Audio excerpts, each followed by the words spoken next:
holopis kuntul baris. Ya. Bau membau. Bahwasanya alam kita harus lestari. Itu ya, yang alam pertama harus ada kesadaran itu iya. gitu ya. Alam kita harus dijaga. Sejauh apapun kebutuhan kita soal ekonomi, tapi yang terpenting ya alam kita harus tetap lestari. Tinggal soal pengawasan.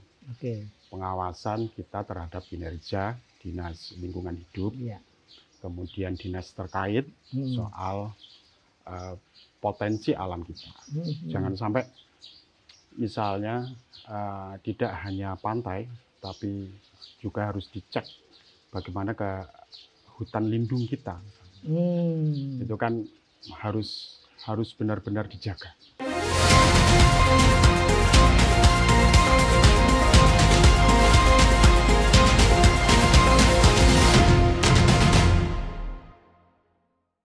Haji Anang Ahmad Syaifuddin lahir di Lumajang pada 21 Februari 1979. Sosok pemimpin yang tumbuh dari akar tradisi pesantren dan kini berdiri di garda depan pengabdian untuk rakyat.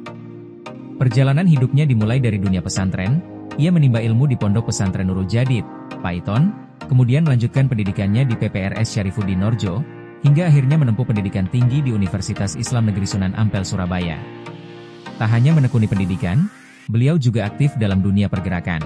Melalui Pergerakan Mahasiswa Islam Indonesia, PMI, jiwa kepemimpinan dan semangat perjuangannya ditempa. Dan sebagai Ketua DPC PKB Lumajang, ia menunjukkan komitmennya terhadap nilai-nilai kebangsaan dan kepentingan masyarakat bawah. Karir politiknya pun terus menanjak. Haji Anang dipercaya sebagai Ketua DPRD Kabupaten Lumajang, dan kini mengemban amanah lebih besar sebagai anggota DPRD Provinsi Jawa Timur. Berangkat dari pesantren, hadir di tengah rakyat, dan kini mengabdi untuk Jawa Timur. Haji Anang Ahmad Syaifuddin adalah bukti nyata bahwa nilai-nilai tradisi dan pengabdian dapat melahirkan pemimpin masa depan yang bijaksana dan membumi.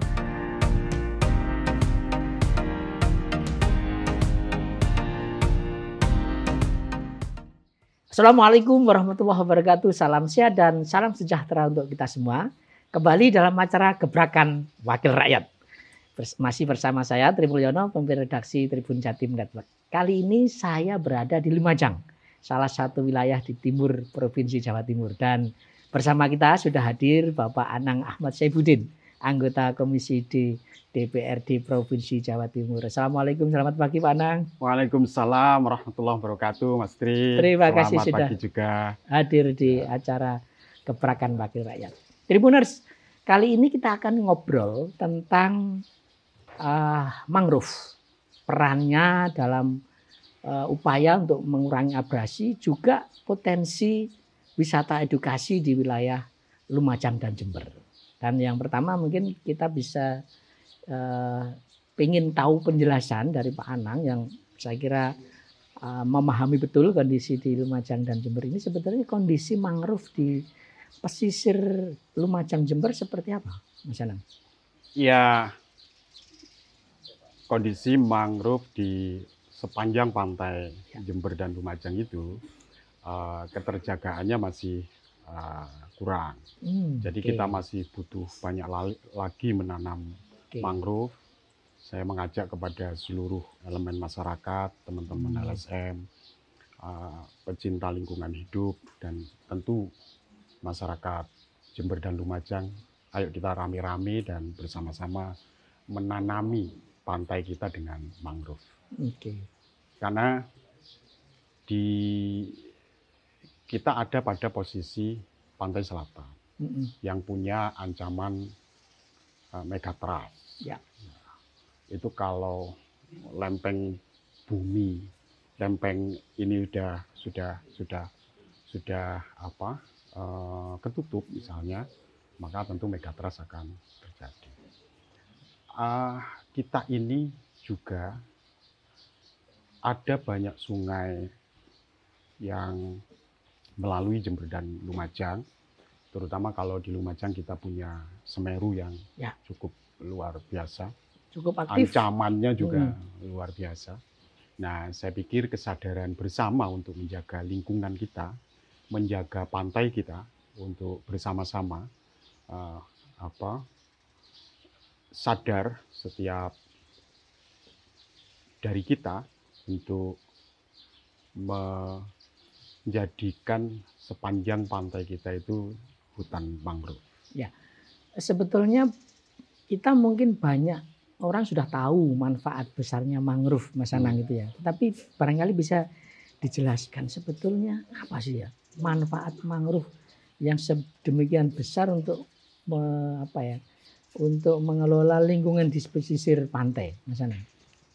Mangrove itu punya karakter bisa hidup di air, bisa hidup di tanah kering juga, dan kemudian punya akar yang kuat sehingga bisa mencegah abrasi. Ya, itu yang pertama ya. Tadi yang pertama. Fungsi paling penting itu sebenarnya mencegah abrasi itu. Dengan kondisi tadi yang akarnya kuat, kalau kita misalnya, mudah tumbuh gitu ya. Melihat di sepanjang pantai di Tempur Sari, abrasi kan terjadi berkali-kali sampai kemudian ada sekian penduduk yang harus terisolasi karena akibat dari abrasi. Jadi abrasi itu masih menjadi ancaman sepanjang pantai.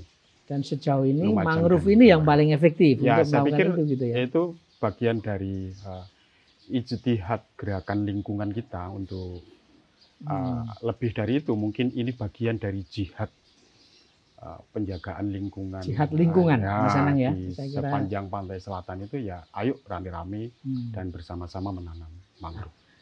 Kalau catatan Mas Anang sebetulnya apa ya tantangannya? Kok ini kemudian belum menjadi kesadaran bersama untuk mewujudkan hutan mangrove itu sebenarnya tantangannya apa sih, Mas? Yang jadi kendala selama saya kira ini secara makro itu menjadi tantangan Indonesia. Tidak hanya Lumajang dan Jember saja, tidak hanya Jawa Timur saja. Karena masyarakat yang masih dalam keadaan ekonominya tidak baik-baik saja, itu kesadaran atau pikiran untuk menjaga dan mengkonstruksi alam sebagaimana dianugerahkan Tuhan terhadap manusia, saya pikir ya masih ini. Karena mereka ya harus nyari, beliau ini harus memenuhi kebutuhan pokoknya dulu gitu ya. Apalagi misalnya di sepanjang pantai selatan misalnya ada potensi tambang pasir besi misalnya. Nah itu kan potensi itu yang lebih kayaknya lebih punya prospek untuk pengembangan ekonomi masyarakat. Jadi beliau ini masih daripada misalnya kita akan tetap menjaga alam kita untuk tetap lestari seperti sedia kala. Jadi masih urusan perut ini Mas Anang. Jadi perut dulu diselesaikan, baru mungkin kita berharap nanti ke depan. Dan seiring waktu kan juga berkebutuhan. Misalnya hutan kita, ada hutan produktif. Yang sekian waktu ya kayunya harus ditebang untuk kebutuhan industri. Nah, saya pikir dinamika itu yang seiring waktu sesuai dengan kebutuhan manusia itu makanya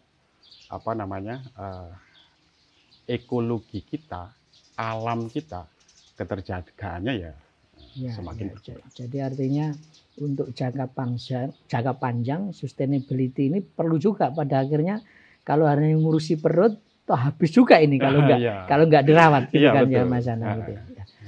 Tetapi saya karena di samping juga secara dinamika global kita kan saling berkebutuhan.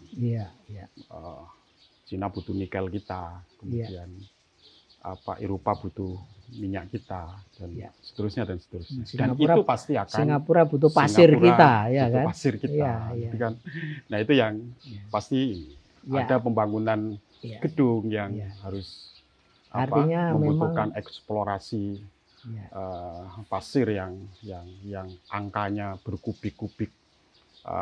Jutaan kubiknya dari kebutuhannya dan butuh jalan kita dan semuanya kan itu juga menjadi bagian akses Ya. distribusi Jadi barang. betapa pentingnya urusan ini ya. Artinya ini bukan urusan warga Lumajang saja ini ya. Kalau Ini terjadi problem sesuatu nasional saya ya, pikir. kalau terjadi sesuatu di Lumajang dan Jember, Nah, dampaknya juga nasional iya, bahkan mungkin global ya, Mas iya, Anang. iya, iya, iya. Apalagi Dan- sekarang kan Iya. sudah pemerintah RI juga memproyeksikan jalan lintas selatan, Tembus sampai jalan ke sampai ke Jogja, Banyuwangi, ya kan? Jember ya. Iya, Iya, iya. iya.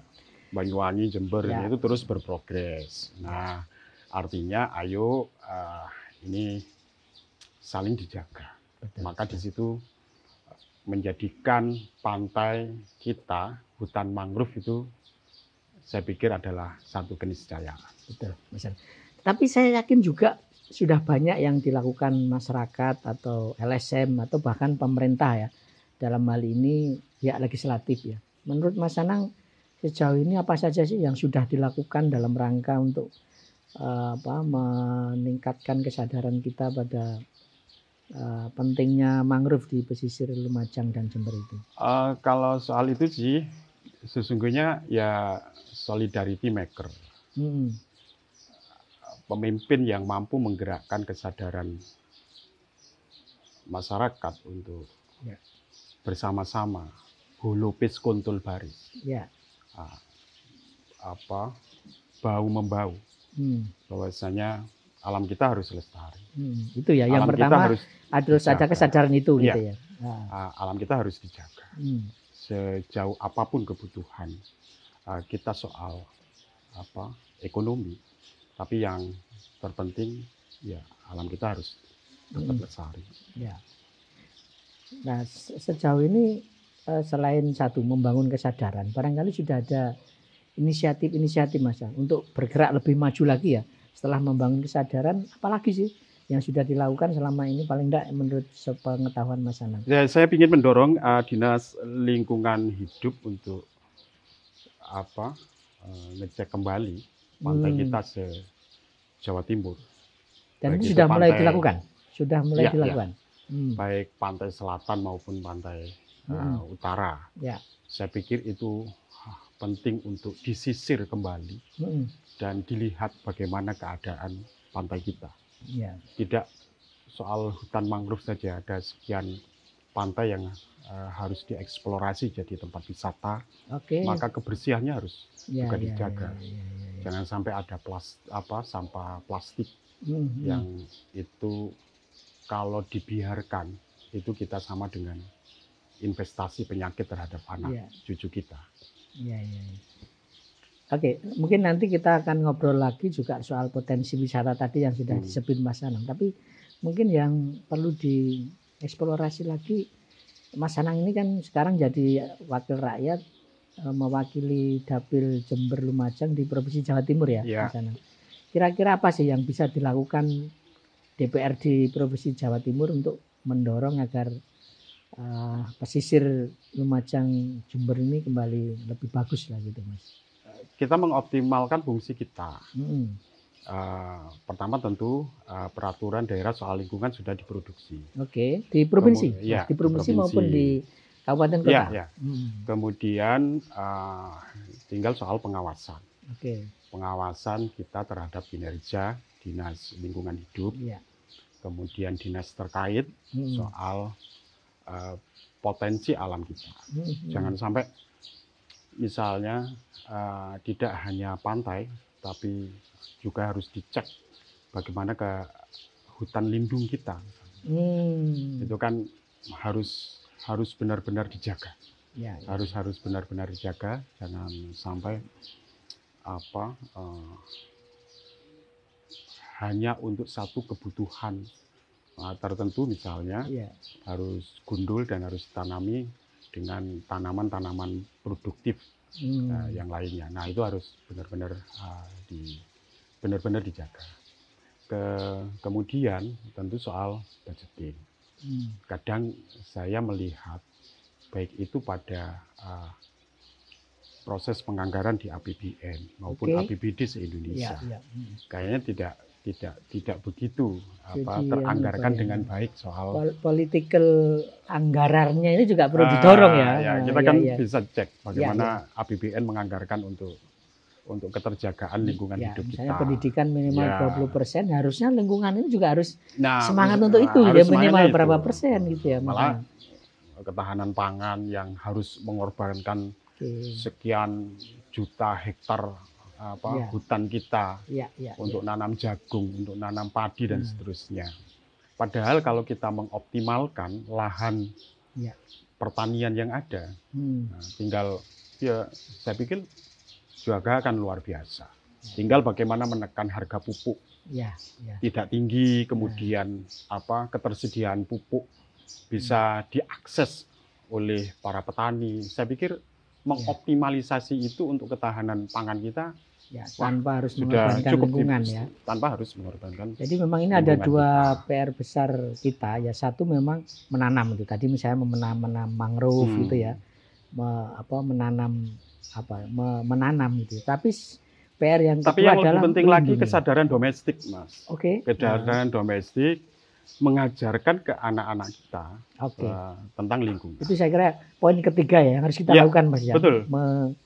Mengajarkan. Saya pikir itu paling dasar di lingkungan keluarga kita, kesadaran itu mengajari anak untuk buang sampah pada tempatnya. Memilah sampah, iki sampah basah, iki sampah kering, ini sampah plastik dan ini sampah yang bisa diolah jadi organik misalnya. Nah, itu kalau di ranah domestik sudah diajarkan ke anak-anak kita di keluarga, saya pikir juga akan dan berikutnya kesadaran bisa, itu akan berkembang ke lingkungan yang lebih luas lagi. Betul, mengajari menanam dan gitu seterusnya. Jadi itu saya kira apalagi sekarang kan jadi petani itu ini sudah punya tren baru. Banyak anak muda yang terjun di pertanian. Anak-anak muda Indonesia yang kemudian berhasil mengelola pertanian di luar negeri, di Jepang, di Korea dan seterusnya. Nah, itu kan menjadi satu potret. Karena dunia hari ini kan borderless, sudah tidak ada jarak ya antara apa yang terjadi di Jepang pasti akan berpengaruh terhadap Indonesia, yang terjadi di Amerika akan terjadi terhadap negara-negara yang lainnya. Nah, di satu era yang hari ini, era digitalisasi ini, saya pikir kampanye-kampanye lingkungan bisa melalui media sosial, media sosialnya. Makanya di Dinas Lingkungan Hidup harus dianggarkan, kayak podcast begini ini misalnya. Saya sarankan itu Dinas Lingkungan Hidup harus mengandalkan itu untuk benar-benar kita kampanye untuk kelestarian alam kita. Dan saya kira tadi sudah disinggung Mas Anang, sebetulnya kalau ini dikerjakan dengan baik, fungsinya tidak hanya menyegah abrasi misalnya, tapi ada potensi lain yang bisa dikembangkan, salah satunya adalah wisata itu tadi Mas. Kalau di pertanian bisa menjadi sumber pendapatan baru ya. Ya kadang saya heran itu ya. Wisata, saya pemerintah RI terutama membuka lahan seluas-luasnya untuk menebangi hutan kita untuk ketahanan pangan kita. Padahal lahan pertanian kita kalau dioptimalkan sudah cukup gitu. Saya ingin ngulang-ngulang ini. Pupuk murah kemudian ketersediaan pupuk bisa diakses dengan mudah oleh petani. Saya pikir itu kan Mas. PR kita ini Mas Anang, PR kita bersama. Dan hutan kita ditebang kayunya dibawa, saya pikir. Dan itu mungkin terkait mangrove tadi Mas, atau kelestarian hutan itu kira-kira potensi-potensi apa saja ya yang kita bisa kembangkan. Tadi Mas Anang sakjane tanpa harus menebang. Ya, pertama Dinas Lingkungan Hidup harus memperbanyak pembibitan mangrove.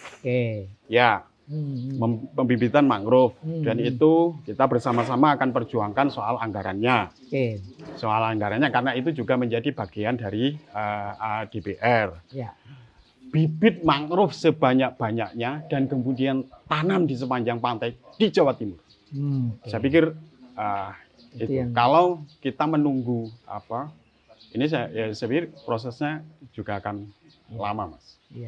Dan itu bisa misalnya di Surabaya beberapa wilayah yang lain itu sudah menjadi satu destinasi wisata, Mas. Di Loh, apalagi Surabaya. itu kan. Gitu ya. Saya kira ini Nah, kita hari ini kan eh, pikiran kita orang-orang kota, Mas Tri yang hari-hari Dari di Surabaya. Surabaya, macet, kemudian polusi, Betul. bising, rumah berdempet-dempetan, begitu kan? Iya. Ketika Sabtu, Minggu, pasti yang dicari kan alam. Iya, iya. Nek Kenjeran itu lestari. Itu jauh. Sepanjang gak Iya. adu-adu teko nggone Surabaya. Iya, iya. Gitu kan? Daripada nanggone Lumajang rekreasi untuk melihat hutan mangrove kan sepanjang Kenjeran itu Iya, iya, iya. ditanami mangrove yang jadi hutan mangrove Iya, iya. dan juga jadi wisata. Dan Ketika jadi wisata, maka pertumbuhan ekonomi persekitaran Betul. pasti akan tumbuh. Iya, iya. Orang dodol es degan, orang dodolan rujak Surabaya, Nah, orang Lamongan iso dodol soto Lamongan kan, Iya, wong iya, Gresik iso buka warung kopi kan, ngono to Mas. iya, iya, iya. Dan menurut saya kalau misalnya itu diterapkan juga di Jember Lumajang, saya kira ini menjadi apa ya, multiplayer effect gitu. Jadi tempat wisatanya menjadi lebih bervariasi itu Iya, Mas. iya, Di, iya, iya. di Jember saya kira pantainya luar biasa ya. Di Hmm. Lumajang juga demikian. Kemudian bisa menjadi spot-spot baru gitu ya. Ini. Tapi Mas Anang, apakah ini sebenarnya juga menarik anak muda ya untuk terlibat sebenarnya? Kalau menurut Mas Anang seperti apa? Rata-rata yang menjadi pelopor Hmm. dari gerakan kelestarian alam kita itu kan banyak dipelopori oleh anak-anak muda, generasi gitu ya. Ya, ya. Z. Nah, itu kan sudah mulai tumbuh kesadarannya bahwa alam kita harus terjaga. Karena udara yang kita hirup harus benar-benar bersih, tidak tercampur oleh polusi, tidak tercampur oleh polusi pengelolaan sampah medis misalnya. Makanya itu kan harus ditata, Mas. Iya. Ya apa mengelola sampah medis di tengah permukiman itu kan PR itu kuadrat itu. Gitu. Ya harus nah itu kan ya saya pikir penataan di Jawa Timur harus mulai ke sana ya, Mas. mulai didesain dengan sedemikian rupa. Tapi sejauh ini Mas Anang, saya kira setelah sekian bulan menjadi anggota DPRD provinsi, barangkali ada masukan-masukan dari masyarakat selain yang sudah disampaikan Mas Anang tadi ya. Apa kira-kira masukan-masukan dari anak-anak muda terutama ya? Ya, karena kita punya setiap waktu kita harus berbaur dengan masyarakat. Ya. Juga kadang reses dengan masyarakat, banyak aspirasi yang disampaikan oleh masyarakat. Maka pemerintah harus menyediakan bibit tadi itu. Ya, misalnya itu salah satu masukannya itu Mas. Ya harus ada barangnya ya. Kalau kita mau kesadaran menanam kan harus ada barangnya. Ada penyediaan 1 miliar bibit mangrove yang itu kita serahkan ke masyarakat pesisir pantai. Dan itu sudah jalan atau masih dalam proses? Enggak, ini aspirasi. Aspirasi dari masyarakat. Ya harus paling enggak ada ketersediaan bibit itu gitu ya. Iya. Disediakno bibit dikongkon nandur nang masyarakat yang ada di persekitaran itu diserahkan ke LSM yang bergerak di yang konsentrasi di bidang itu. Saya pikir selesai. Ya. Ini mungkin jangka pendeknya ya Mas Anang ya yang kita bisa lakukan. Tapi mungkin Mas Anang tadi sudah punya gambaran secara jangka panjang ya. Kita harus melibatkan semua partisipasi masyarakat. Tetapi juga faktor tadi ya negara faktor globalnya itu Mas. Sebagai biar minta eksplorasi lagi Mas Anang. Sebetulnya secara global apa sih harus kita lakukan sehingga pelibatan masyarakat itu tidak hanya masyarakat Jember dan Lumajang, tapi mungkin seluruh masyarakat di Indonesia bahkan di dunia gitu Mas. Bisa dijelaskan lagi terkait itu Mas, pelibatan masyarakat. Indonesia sebagai paruh bumi. Ya. Itu harus dikembalikan. Gitu bagaimana Indonesia berkontribusi terhadap kesegaran udara kita. Kelayakan hirup udara kita. Kemudian mengurangi efek rumah kaca. Itu bagian dari kontribusi Indonesia untuk masyarakat global. Saya pikir ada banyak hal lain yang tentu terlalu panjang untuk bisa kita. Ya. Jadi sebetulnya poinnya itu kita nggak mungkin ya bisa melakukan sendiri ya, Mas Anang ya. Kita harus butuh peran masyarakat, betul, legislatif, eksekutif. Kalau kita kan menjadi bagian dari komunitas global. Yang kalau di tingkat kabupaten kota, Mas Anang, catatan Mas Anang, pemerintah Kabupaten Lumajang, Jember misalnya, bagaimana upaya mereka untuk mewujudkan kelestarian lingkungan, terutama kita harus bersama-sama. Tadi itu hulupis kuntul baris itu. Ya, pemerintah provinsi Jawa Timur, pemerintah kabupaten kota se-Jawa Timur harus bersama-sama, terutama dianggarkan yang layak untuk kelestarian hutan. Kebetulan kan kelestarian ini lingkungan. Kepala daerahnya kan baru-baru ini, di Lumajang juga baru, di Jember juga baru. Tetapi kemarin ketika ada efisiensi anggaran itu, apakah juga berdampak, Mas Anang? Kemarin pemerintah kan melakukan efisiensi anggaran tahun ini gitu ya. Apakah ini juga catatan Mas Anang berdampak pada kelestarian lingkungan ini? Oh, sangat berdampak sekali tentunya. Karena transfer pusat ke daerah juga berkurang ya. Ya, berkurang. Kemudian bagaimana pemerintah mengarsiteki anggaran yang sedemikian itu untuk kebutuhan yang begitu besarnya itu kan juga rada-rada pening bikin pening juga. Makanya tangan pemerintah, tangan kita tidak akan cukup untuk menyelesaikan problem-problem yang ada.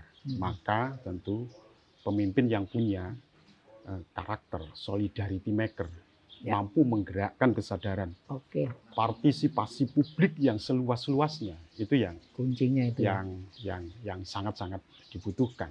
Dan itu mungkin solusi yang dibutuhkan. Jadi kesadaran publik ini harus dibangun. Saya kira kesadaran publik ini harus digerakkan, dan itu kan menjadi tanggung jawab kita bersama. Kalau misalnya dulu di Banyuwangi ada festival kali bersih, gitu kan.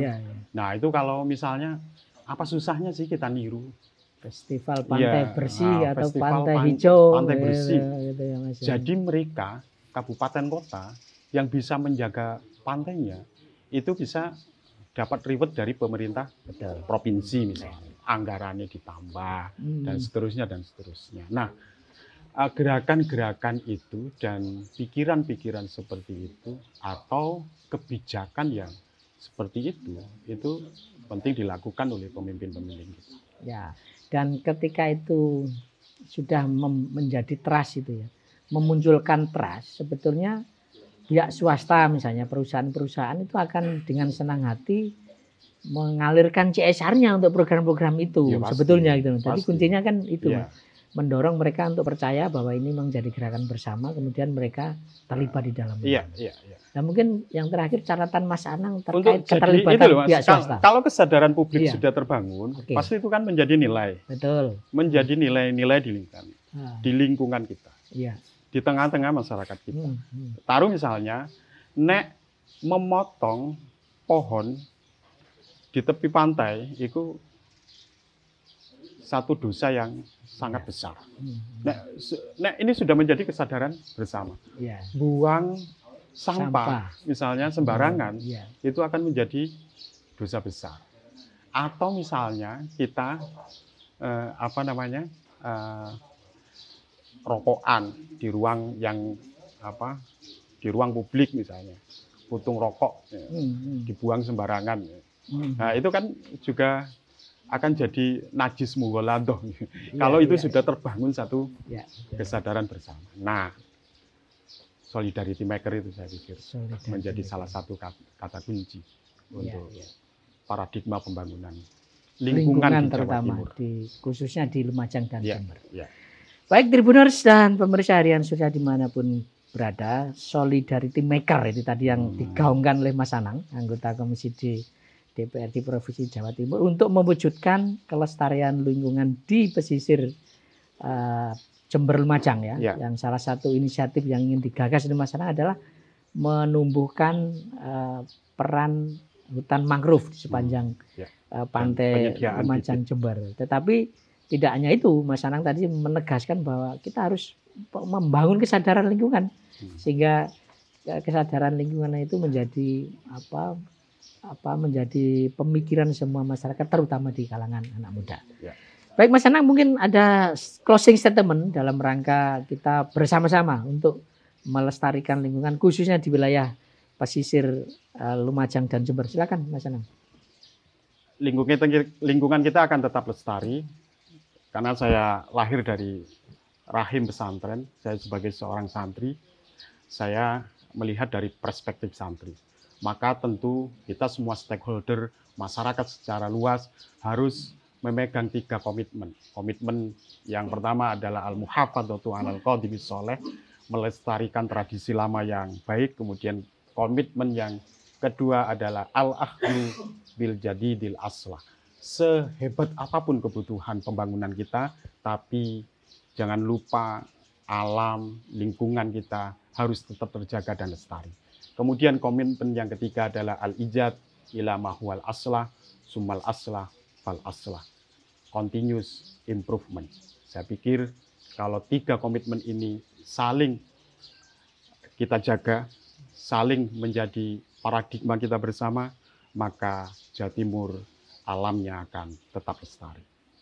Oke, Tribuners, Jawa Timur alamnya akan tetap lestari. Demikian, sampai ketemu dengan tokoh-tokoh lain dalam acara Gebrakan Wakil Rakyat. Saya Tri Mulyono, mohon pamit undur diri. Assalamualaikum warahmatullahi wabarakatuh. Salam sehat dan salam sejahtera untuk kita semua.